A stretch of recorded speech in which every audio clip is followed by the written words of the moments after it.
పాకిస్తాన్ ప్రధానమంత్రి గొప్పగా చేశాడని సరే ఆయన్ని ప్రశంసించి ఆయన అభిమానించి ఆయన అభినందించే వాళ్ళు మన దేశంలో చాలామంది ఉంటారు పాకిస్తాన్ ప్రేమికులు. వాళ్ళని వదిలిపెట్టేస్తే ఆయన పరువు ఆయనే తీసుకున్నటువంటి వ్యవహారం.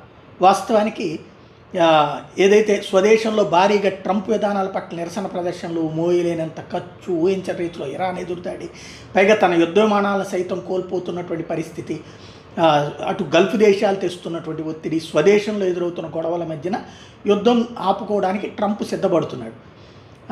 అదే సందర్భంలో ట్రంప్ నాటోని తిట్టిపోశాడు, మిత్ర దేశాలని పచ్చి బూతులు తిట్టాడు, టారిఫ్లు బెదిరింపులు పెట్టాడు, రష్యా ఆయిల్ మీదన ఇరాన్ ఆయిల్ మీదన ఆంక్షలు ఎత్తేసాడు. ఇవన్నీ అయిపోయాక ఇప్పుడు యుద్ధ విరమణ జరిగింది. అది కూడా ట్రంప్ తన గత్యంతరం లేని పరిస్థితుల్లో తీసుకొచ్చాడు. కానీ పాకిస్తాన్కి ఆ క్రెడిట్ ఇచ్చే ప్రయత్నం చేశాడు. పాకిస్తాన్ ప్రధానమంత్రి తాజాగా పెట్టినటువంటి పోస్టు ఇప్పుడు కీలకమైనటువంటిది అయింది. ఆయన పెట్టినటువంటి పోస్టు కూడా చివరికి ట్రంప్ ఆఫీస్ నుండి వచ్చిన డ్రాఫ్ట్ని హెడ్డింగ్తో సహా యథాతథంగా పోస్ట్ చేసి పడేశాడు.